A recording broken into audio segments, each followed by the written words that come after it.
So good morning, everyone. I hope you can hear me. If not, please shoot us a message. My name is Johanna Scheutzow. I'm a business psychologist and I will co-host this webinar on stress with Elissa Makris, who is also a business psychologist. Hi, Elissa.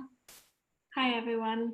Thanks for joining us today on this stressful occasion, but we're here to support everyone and talk through how we can manage our stress better and how to deal with unexpected situations in a more conscious manner. Yes. So we are from Thrive. For those who might not know Thrive that much yet, we are an NHS-approved mental health app to prevent, screen and manage common mental health conditions such as stress, depression and anxiety. And we both will guide you through this like approximately 45-minute long webinar. And yeah, this workshop will be on stress. So if you feel you want to have a more tailored version on current situations like working from home right now, feeling isolated, there might be more tailored workshops or webinars coming up in the next day. So feel free to join them as well. This one stress workshop, I guess everyone will feel a lot of stress right now, and we are exposed to a lot of uncertainty right now, which is a huge stressor for us. Normal stressors are at work, maybe workload, pressure, deadlines, responsibility, limited autonomy or support. And I guess currently the most severe ones are the uncertainty and feeling that there's maybe not enough support in how to work from home, which probably all affects us right now. So yeah. Before we continue, I would just like to mention that this webinar is being recorded. So just so that you're aware that all questions that we will be answering will be recorded on here and will probably be distributed later to your colleagues as well.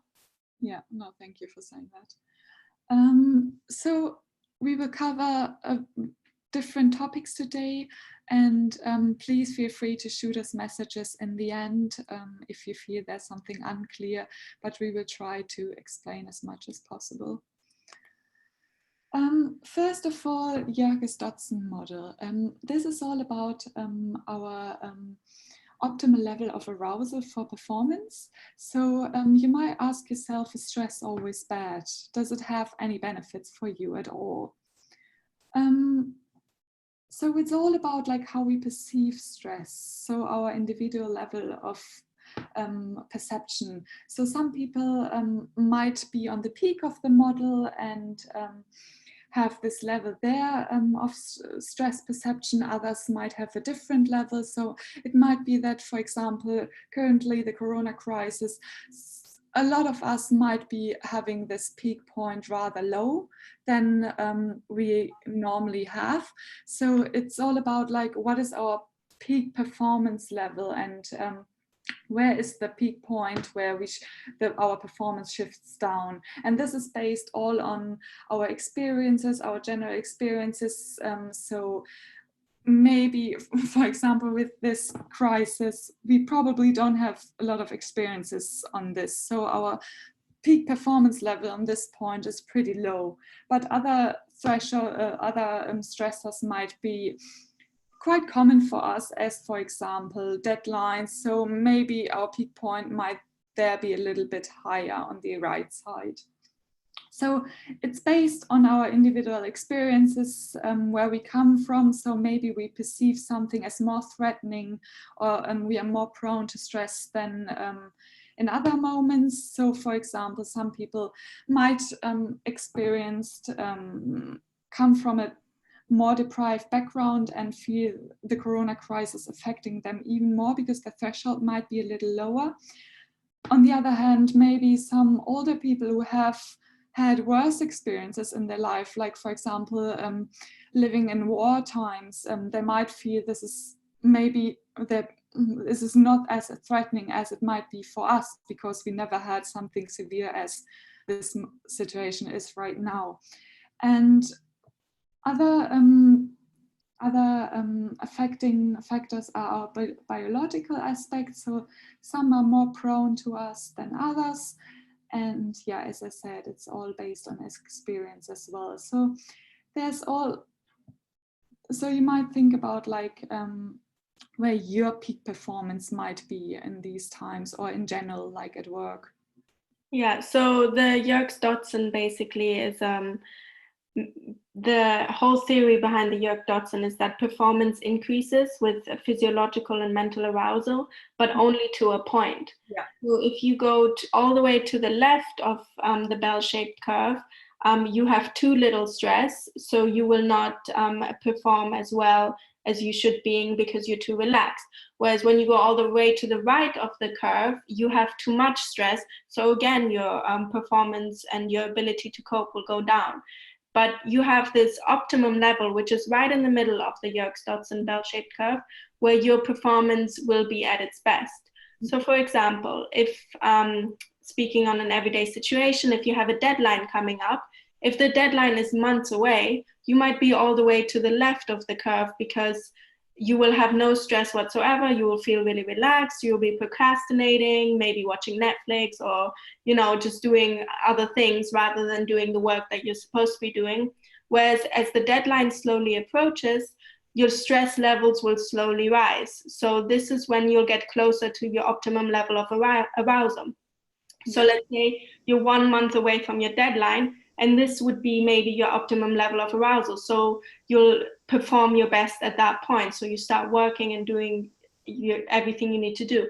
Whereas if you keep waiting for longer and the deadline comes closer and closer, let's say you're 1 week before the deadline, you will be so stressed and so anxious about the deadline coming so soon that you will not be able to perform well again.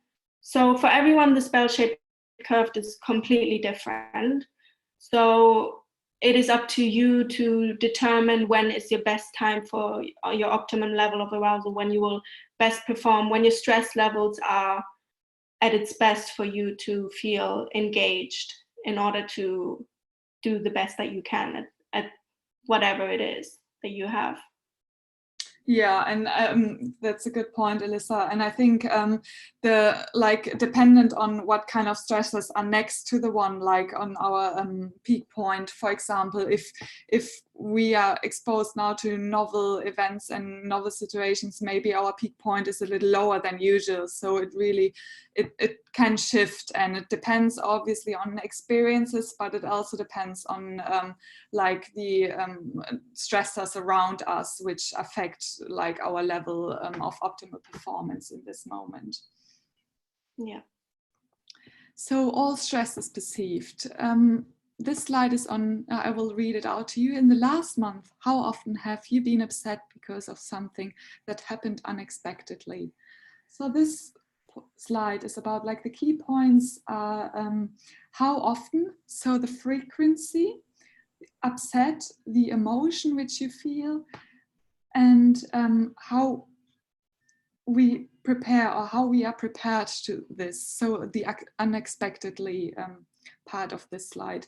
So all those factors combined can increase our feeling of stress or decrease it. So for example, the unexpectedly right now may be a little really high, and the emotional part, if this is affected, like it upsets us, or like if we worry a little bit more. So it's they all affect our feeling of stress and the frequency as well. And so this is all about like how we perceive stress and how it can be influenced by various factors which we experience in daily life. So it's very subjective to you, and it has to do with our individual perception of stress.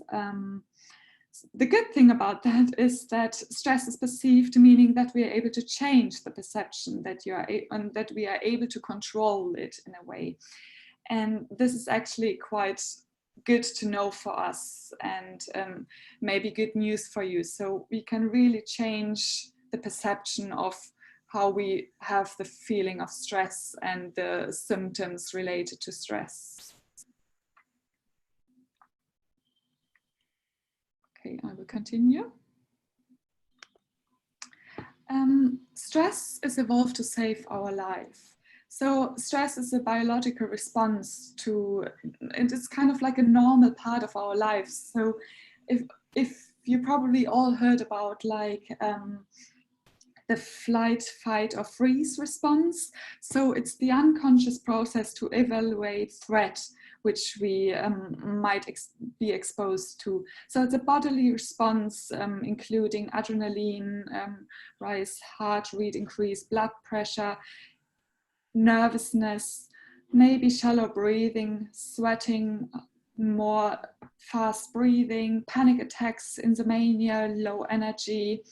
And those responses are all preparing us to kind of react to a crisis. So the body is trying to save our life, and it comes to a cost to the body. So our body, if it releases all those like bodily responses, it needs recovery time. And normally, if we have those responses, we release them if we would like run, for example, for our life. But in those times, like where actually those responses are not released because maybe the threat is actually not really as severe as it might seem in the beginning, we are still having this responses in our body which don't get released. So we really recommend you to work out, for example, if you are stressed, and kind of like get released of those like internal preparation of your body so that your body can get to the normal phase again.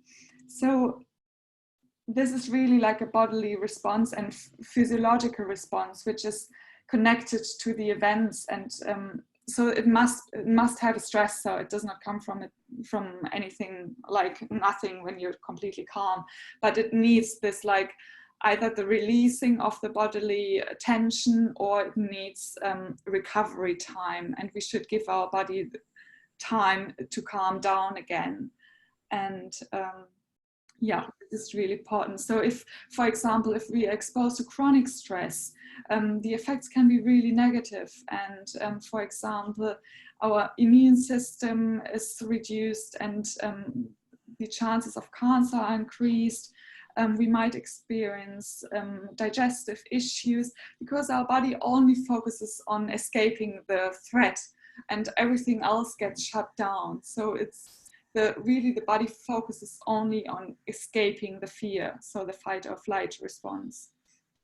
Yeah, so in this scenario, talking about the stress and anxiety that we might feel during this situation, during this crisis, we might feel these fight or flight symptoms.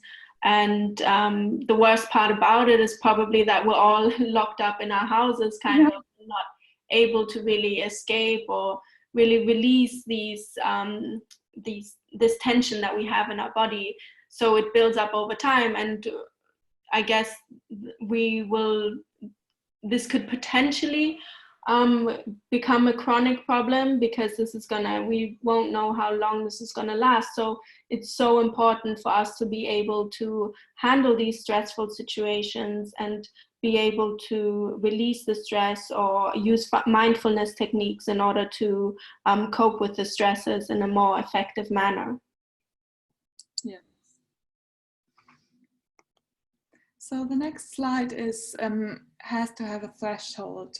So it cannot be triggered if we don't reach a threshold, but if we reach a threshold, we immediately experience the full bodily response, which I just outlined to you. So the whole flight or fight response. So as soon as we reach the threshold, we completely have the full set of all the experiences, like heart beating and shallow breathing. So as soon as we reach this, we have the response. And the good thing about it is that we can change the threshold with experience. And the great thing about the app, there's a core module, the CBT program, which will help you to shift the threshold. So you will learn how the mind works, how to differentiate between helpful and unhelpful thinking, and really face your thoughts in matter of Do they help me? Are they really threatening as much as my body just tells me or not? So it's a really good tool to help you to understand and react in a more healthy way to your thoughts. Yeah, so going back to what we're going through right now, going through this event in the end might help to calibrate your threshold to make you more resilient in the future to events or other crises that we might face some other day. Maybe this experience, in the end, we will all manage to get through it, and it is stressful and it is making everyone anxious, but we have the ability to cope with it. And if we do manage to cope with it effectively and everything will be back to normal in the end, then basically our threshold will be calibrated for us to be more resilient to future events. Yes.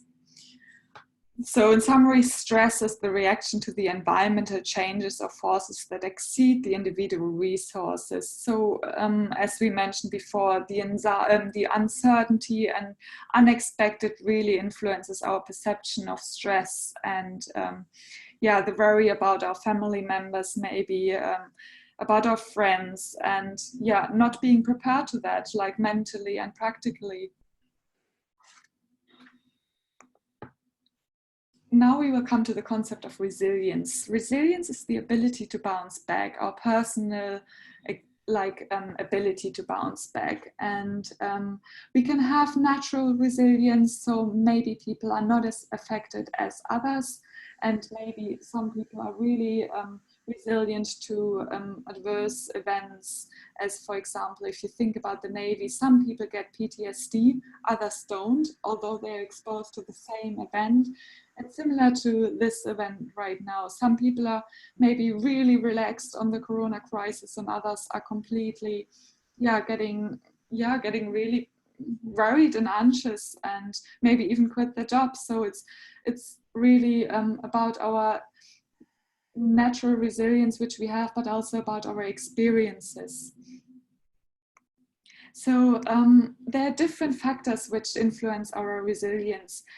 First of all, there's social aspects, so the network which we can rely on when we need it, even if we never use it. So for example, in the UK, we have a really good welfare system, so we can rely on our NHS system, but maybe in other countries like the US, they maybe can't rely on their healthcare system, and therefore their resilience might be way lower than ours right now.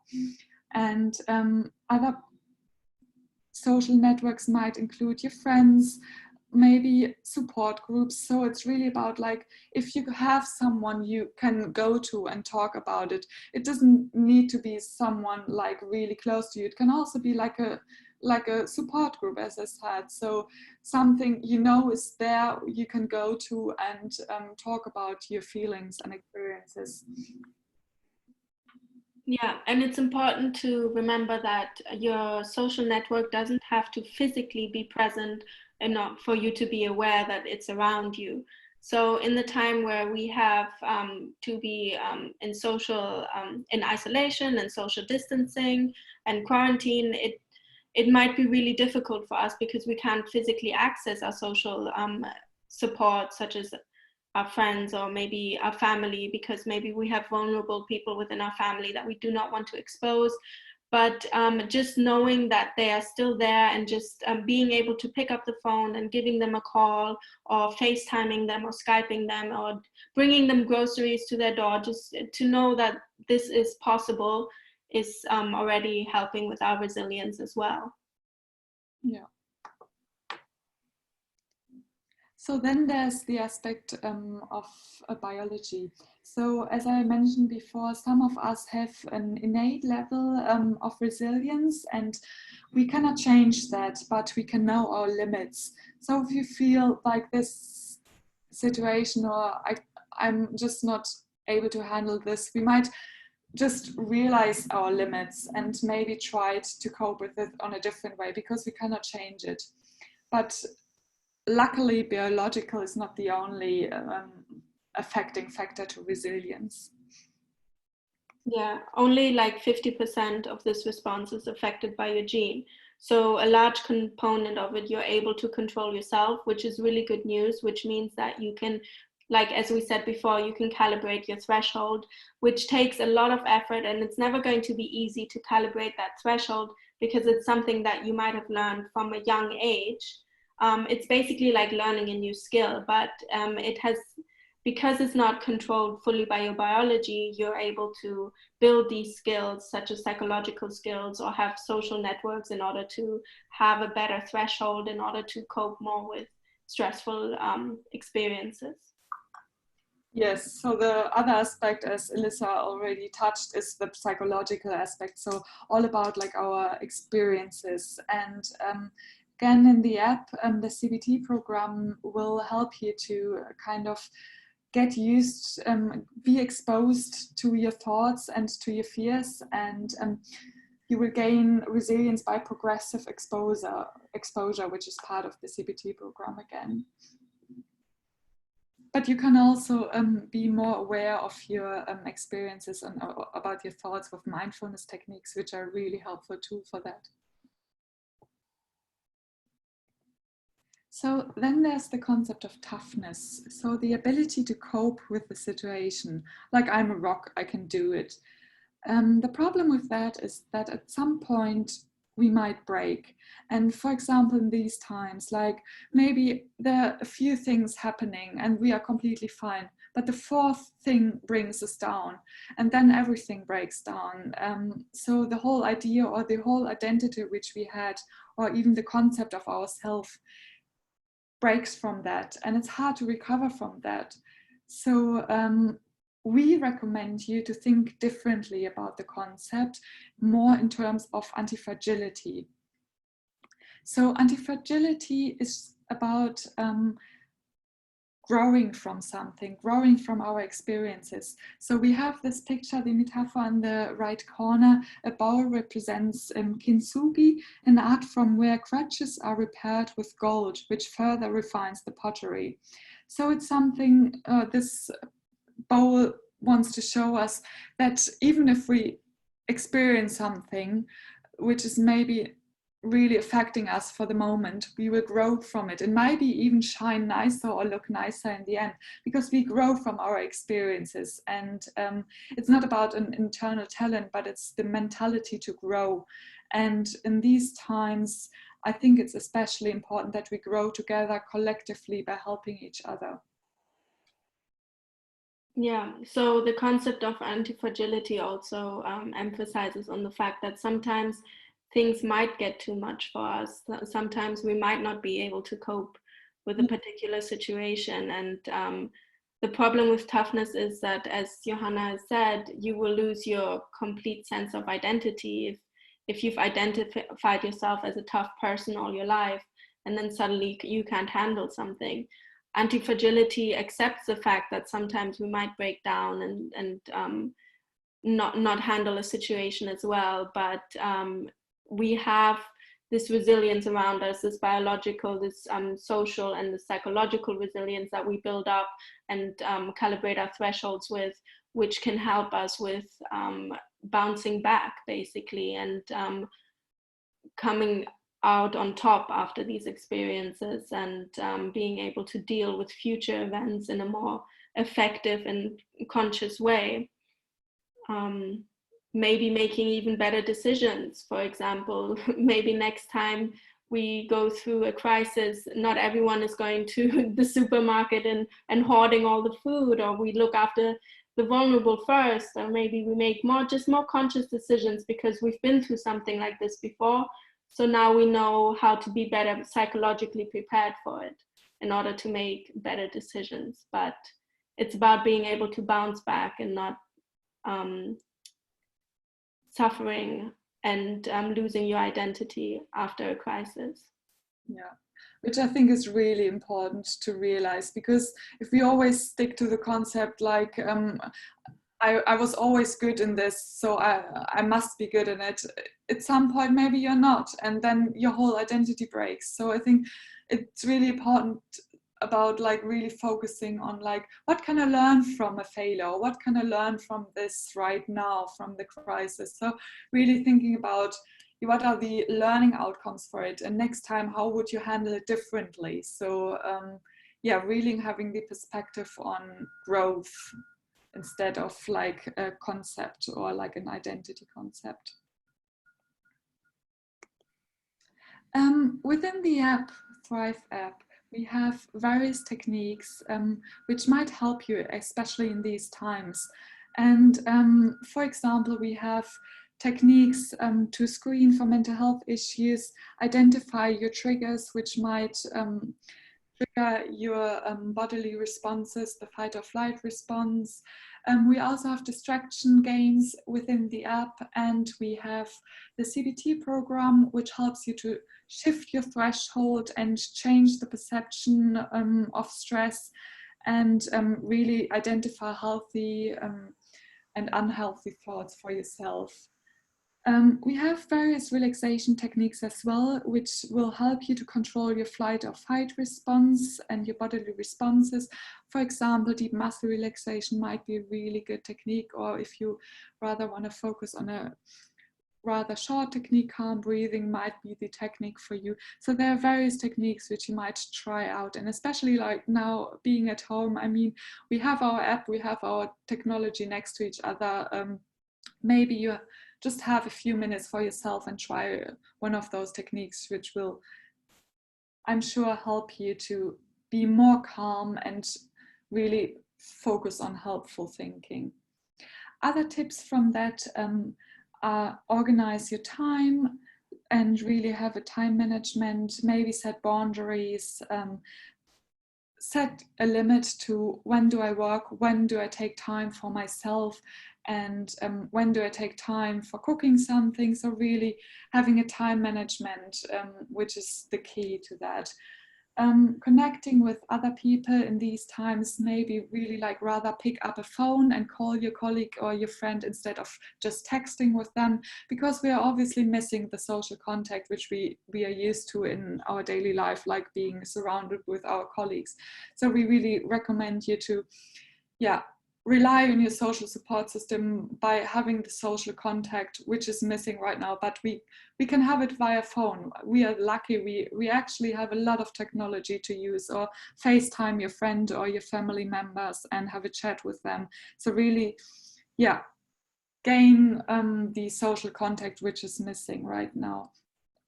Again, addressing the causes for your stressors where I mentioned before, like maybe the CBT program, cognitive behavioral program, helps you to identify unhelpful triggers, which you might, yeah, just identify by those with this program.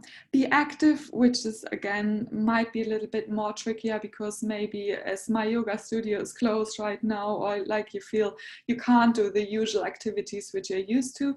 But we really recommend you to clear your thoughts by just maybe doing a YouTube tutorial on yoga or on some small exercises which you can do but at home, or you maybe just feel like you need to go around the corners a little and get some fresh air.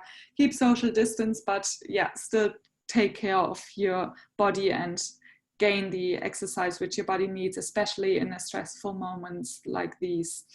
And take me time, which is really important. Like especially with working at home, we have to be careful with setting the boundaries and setting time for ourselves and shutting down our laptop maybe and doing really something for ourselves, like treating yourself with a nice meal, or like just having a nice evening at home with a glass of wine, or even just watching a movie. Just really take care of yourself and do things which you love and which you can do right now without maybe going out in a big group. And yeah, this is these are our tips, I think. Elissa, you might. Yeah, I just wanted also to say that there's CBT, a journal in the app that you can use in order to track your mood and put in the daily stresses that you're feeling and how you're feeling and why you're feeling that way, just to keep track of what you've been going through and how different events might affect you mentally, and just so that you're aware of your thoughts, feelings, and emotions, and can then deal with them appropriately, and basically use the mindfulness techniques as a way of coping with the stress that you're facing as well, and encourage your friends and family to do the same, so that they're also taking care of themselves, both mentally and physically. And as Johanna had said, keep a routine in your life. So do exercise, and do cook for yourself, and get up in the morning and, you know, take a shower and put on clothes, and keep a daily routine, something that gives you purpose in your life, just so that you don't feel completely ripped out of your daily life and in uncharted territories, and that might make you feel more anxious. Just so keep doing things that give you purpose. Yeah, no, I agree. And like with the routine again, I mean, we used to kind of go out, prepare ourselves and walk to the tube or walk to work. So maybe even if it really helps you, maybe it's a good suggestion to just dress yourself, go out in front of the door, have a small walk as you would go to the tube, and then come back and sit on your desk. And yeah, really have, maybe you don't need to wear a suit, but maybe wear something which is not like a sleeping pant or something, but which will help you to have the feeling of, yeah, doing some normal working and normality as much as possible. And then if you're done with work, you can change your to your sweatpants again. So it really helps you to set those boundaries. Okay, now it's work and now it's time off. Yeah. Yeah, and so just to give you a small recap, we discussed stress has to evolve, and it might be good or bad for us, and there's always the perception and the threshold which we have control over, and yeah, we can change the perception of it, and the ad might help you for that. We discussed the concept of resilience, and we also touched on antifragility, which is the healthy concept of growth, and yeah, build your resilience with everything you can have. And the app is a really good tool which you just have on your phone, and yeah, it doesn't take you long. If you do it a few minutes every day, it's really great already for you. Yes, I think. So now it's time for questions. Thank you for those who want to drop out already. Thank you very much for joining today. And we really look forward to welcoming you to our next webinars the following days.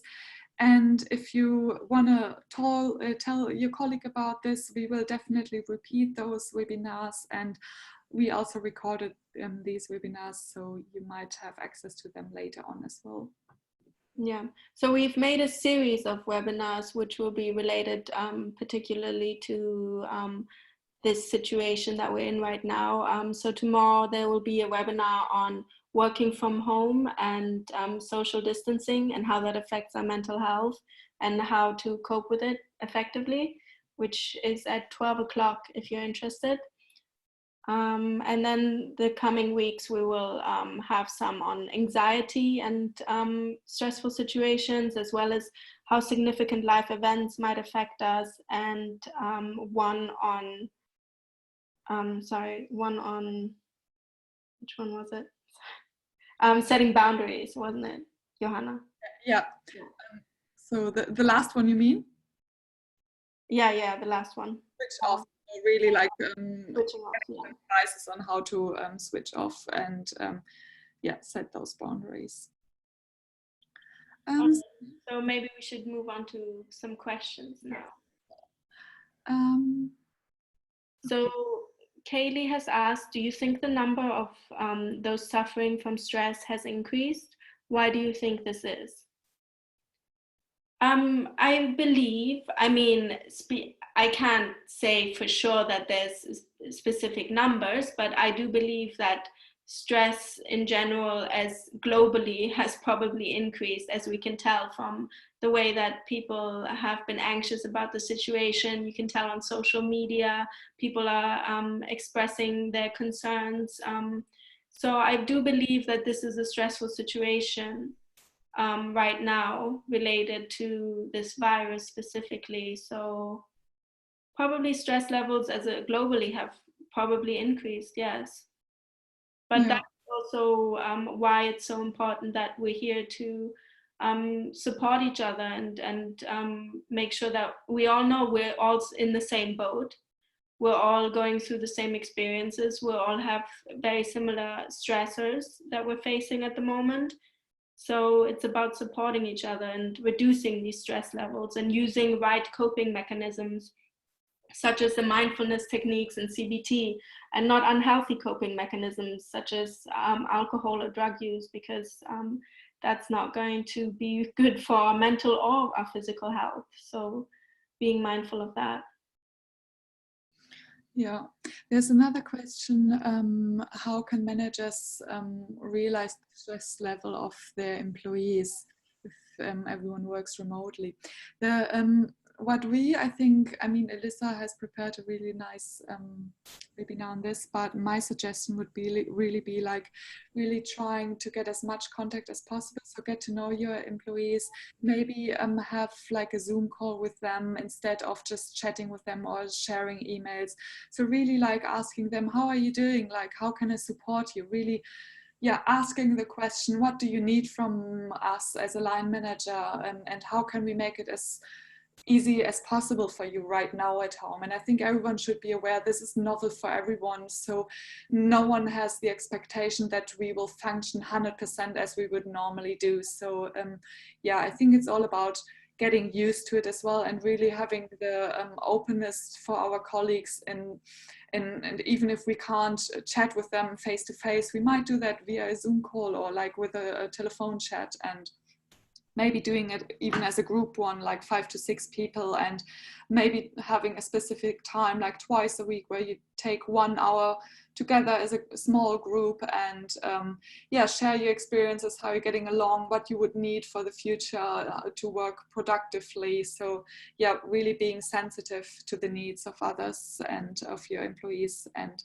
of your colleagues. Yeah. This is just a quick question on working from home for tomorrow. Yes, all webinars are recorded, so don't worry, you will be able to catch up on it if you're not able to join. Just wanted to quickly say that. Yeah.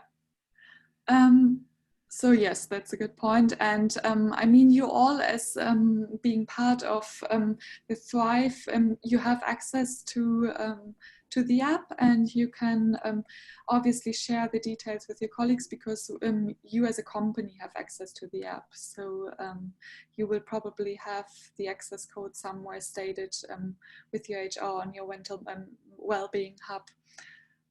Yeah. Another interesting question is from Michelle.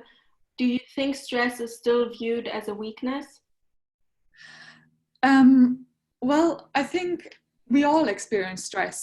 So I think I wouldn't say that it is a weakness in point, and I think no one would see it as that at this, but it's about how we react to stress, right? So if it affects our surrounding people as well. And yeah, I think also it relates back to the concept of if people see it as toughness or anti-fragility. If somebody comes to you and says, oh, I think you're weak because you're not managing this very well, this person probably has the identity of being tough and makes their identity around being able to handle everything. Whereas seeing it as anti-fragility is a much more healthy way, seeing it as, rather than weakness, seeing it as anti-fragility, because you can sometimes break when things get too much or they just get over your head and there's too many events happening at the same time that accumulate, and then at some point you might just break. But that doesn't mean that you won't bounce back, because you do have the resilience that you've built up through social and psychological skills that you have gained over time. So no, it is, for us personally, it is not seen as a weakness, but I believe that it's about having open conversations about it and talking about anti-fragility and supporting each other through tough times to be able to deal with them. And for some people, their stress levels might be much higher than others. Some people might cope better than others, but that's just because of their previous experiences and what they've been through in their lives that has made their threshold to be quite high. So that means that they can deal with many more events, whereas people with a low threshold who have not been through a lot of stressful situations might not be able to deal as well. So they might be seen as weaker, but that's not true because they can calibrate their threshold. Yeah. I just realized there's a question if this is just for Santander colleagues. No, this is for everyone who is interested. And I think Santander has a lot of employees, so this is maybe why there's a lot of codes going around on the Santander team. But yeah, it's for everyone. So all our clients or prospective clients who have an access code to the app. So you will all have your individual code from your company provided from us. So you might check again with your team or with someone who is responsible for that and ask for the access code.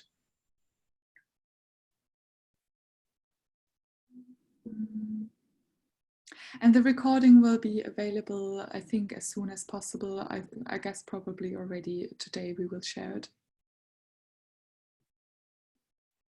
Another question? Yeah, let's have a look. Right. No, I think. There's one, if you are working from home or are in isolation, what 3 things would you recommend to help release stress, tension? You mentioned that we need to release the stress. People often go to the gym to do this. This might not be an option now. Yes, that's true. Going to the gym is not really an option now, especially for people who are more vulnerable. They should really stay indoors. So there are a lot of online exercise classes if you feel like you need to do some exercise, and a lot of apps that also have free trials that you can try out and all of that. But the 3 things, I'm going to talk about this more tomorrow in the working from home and social distancing webinar that I will have with Adam Huxley. But the 3 things for now that I would recommend is to use psychological techniques such as mindfulness techniques in order to deal with your stress and to control your fight or flight symptoms that you might be feeling when you're anxious, and to keep a daily routine in order to have a purpose in your life so that you don't feel like you've completely lost your sense of purpose or you're not doing what you feel like is making you happy. So if that's work, if that's exercise, if that's reading a certain book or doing something that you can do indoors, because you can do most things nowadays indoors. It's not ideal to be locked up indoors. I understand that, but there's many ways around it. And then also the 3rd thing that I would say is to keep in contact with people, call people, be on FaceTime with people. I have a best friend who lives in Sweden, and I'm currently alone at home. And for me personally, I was also a little bit freaked out in the beginning, thinking that I would be alone and without human contact for quite some time. But I see her on FaceTime every day, and I call her for like at least 3-4 hours every day. But we don't even talk. She just sits there on FaceTime. I have her in the background. So every now and then when I feel like I need to say something or I want to see her, I just turn around and I'm like talking to her through my laptop, and it's basically as if she's right there. So it's about like finding your way of how you feel comfortable and finding that human contact without being physically present. I guess that's the 3rd thing. Yeah. No, that's a good advice, actually. And I think we can actually do a lot at home, which we maybe not used to, because we used to go to the gym or to the yoga studio, but everything is doable at home. And maybe you don't have as much weights at home as you usually have at the gym, but you will have different ones, and your body weight is great for doing exercises as well. But we really recommend you to do it, because we need our like physical movement. And even if we don't go, like the missing movement of going to work is already like a huge factor. And so we really have to focus on getting our body moves, getting the routine, and yeah. really. And Yes. our colleague Emily has just posted that most gyms and personal trainers on Instagram are putting up at-home workouts online for free. So yeah, currently there's so many things going around on social media where people are really trying to get people involved online. So Yeah. I think we kind of got to the end to the session. So again, like you all have your individual code from your company. So really look out for the individual code, which is not here as we had seen in the panel discussion that it's always the same. No, it's different for each company. So have a look at it. And everything you do in the app is confidential. So no one will know how you use the app, what you do with the app. So yeah, it's only for yourself, and everything is confidential and treated as a clinical file. Yeah. But there's a couple of more interesting questions I think that we could go through with the Q&A, right? We still have like 10 minutes. Yeah. Yeah. Okay. What are the signs and difference between short-term and prolonged stress, so chronic and acute stress? Do you want to go through that, or? Yeah, so I mean, we all have, we know the signs, like, for example, the short terms ones are maybe just in the moment that react really emotionally, that react really angry or nervous to the moment. And the bodily responses, which we discussed, like the physical responses of our body, like increased heart rate or increased blood pressure.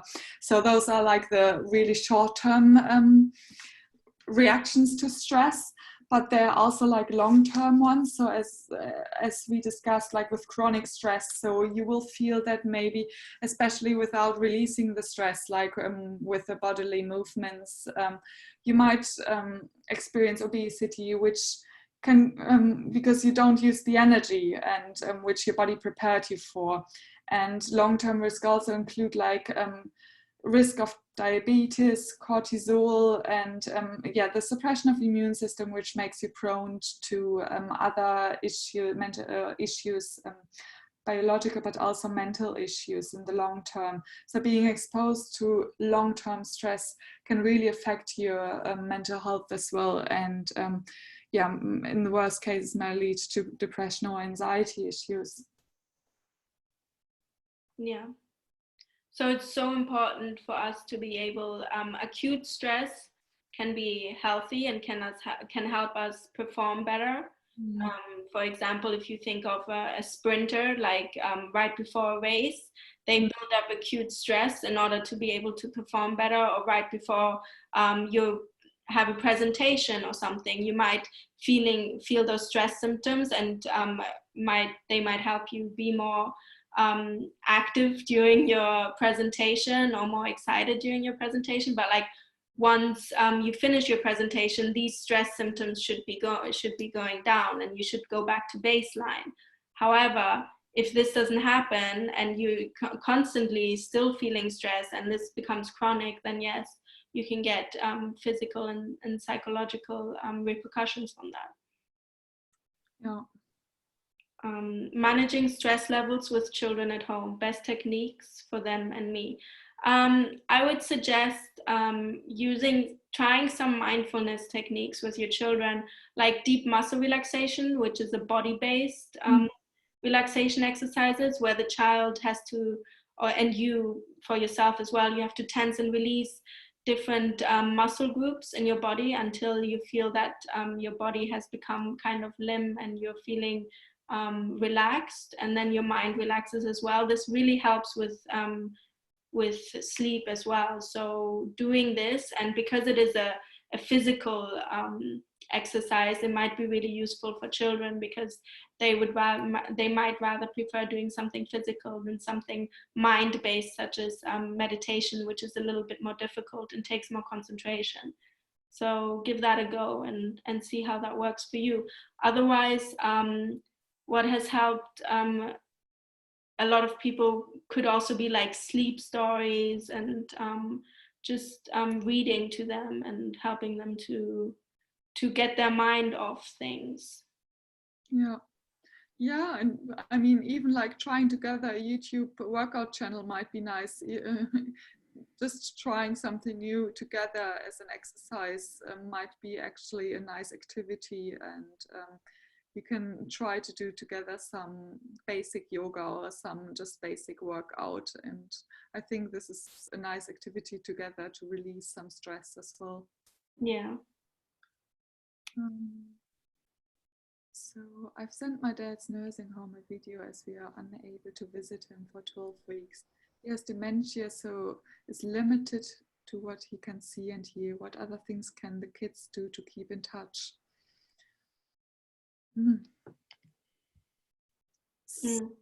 Yeah, this is difficult. Yeah, it's very, very good idea to have the video sent. Also, yes, like Emily has commented, you can send pictures or letters, but he does have problems with hearing and seeing, so that might be. But always like any sort of anything that he can also like physically touch, maybe like pictures and letters, or I don't know, something that just makes you feel more connected. I think maybe also asking him what was he most excited about. Maybe try sending him a letter, try sending him a picture, try sending another video, and seeing which one where he was more excited about, what he liked the most, or what he felt more connected with. Yeah, it could be up to him, and just trying out different things and just keeping in touch somehow through these different ways. Yeah, I think the best thing we can do is really like continuing to trying everything which is possible, and not giving up and saying maybe he doesn't understand. I think he still can feel, even if he doesn't understand everything on the video, for example. I think still he probably feels that someone cares for him, or that he might recognize the voices of your children. So I think we shouldn't give up on techniques, even though maybe they are not optimal. We should really try to continue doing it and doing the best out of it in a way that, yeah, we still do something for each other. Yeah. Yeah. I think that's everything. We've been through all of the questions. Oh, no, there's more. What are the best ways to filter out all the outside stresses in the current climate, but supporting family members who are getting stressed? Wow, yeah, maybe Elissa, you can tell from your experience, because yeah, okay, so I'm gonna talk about my personal experience now. So basically I'm from Greece, so my whole family is in Greece right now, and I am quite so I'm far away from them, and I also have asthma, so they're quite worried about me and getting sick, because there's none of my families are close to me, like are physically close to me to help me in case I need something. So they're quite worried, and they've been calling every single day, and they've been really making things a bit more difficult for me, to be honest with you. But at the same time, I'm trying to deal with my own stress while trying to calm them down. And I understand that this is really quite demanding to try to handle your own situation, as well as keeping other people calm at the same time. And it can contribute to you really reaching your limit, reaching your threshold. And I felt like at some point I was really at my limit, and I was really, and especially like seeing the empty shelves in the supermarket and having my parents on the phone all the time, really upset, and being scared for them as well, it just adds, everything adds. But I feel like, you know,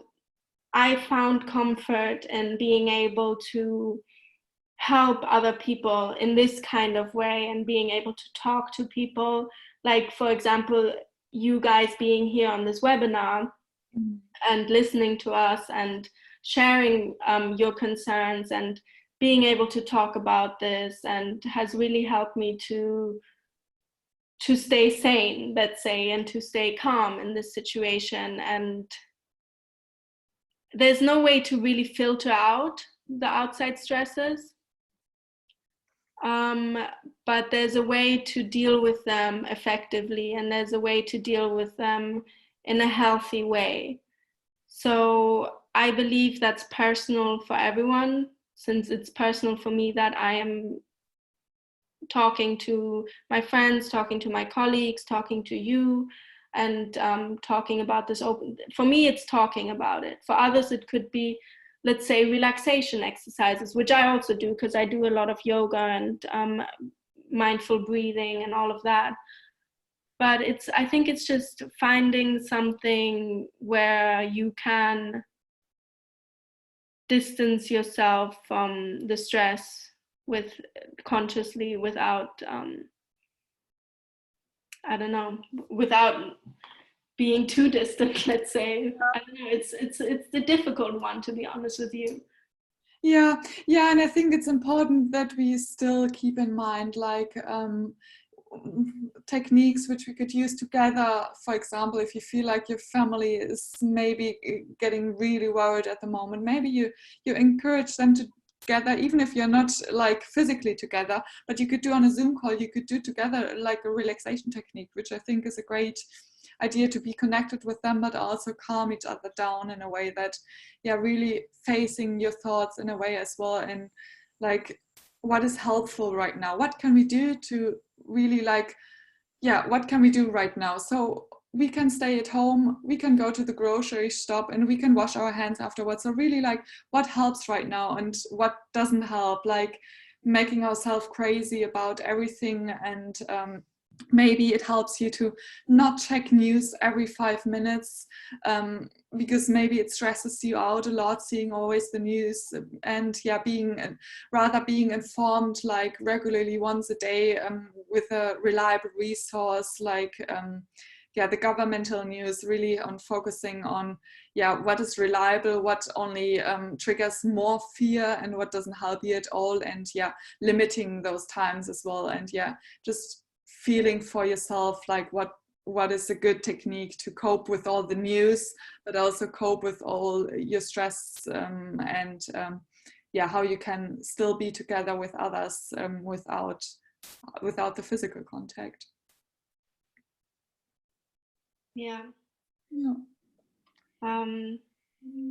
Laura said trying to stay focused and not trying to fix others. Yeah, that's also good. But when it's your family, you know, like, you can't really help it but to try to, you know, be there for them. And it's very intense, very personal often. But you're right.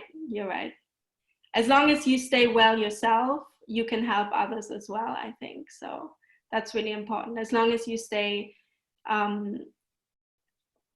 if you stay positive, I think positivity is so important during this time.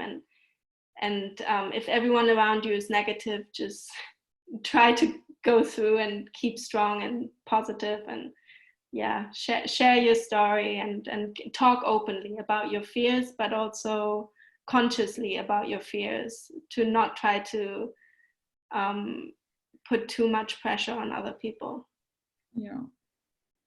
Somebody said your story is making me cry. I'm really sorry. I've been crying as well, like the past few days. It's been a lot. It is the stress, but it is something that we will get through, and it's not something that's, like we said, it's something where our stress threshold will in the end will be higher, and we're towards anti-fragility. So we might cry and break down for a little bit, but we'll build ourselves back up and we'll come out stronger in the end. So it's fine.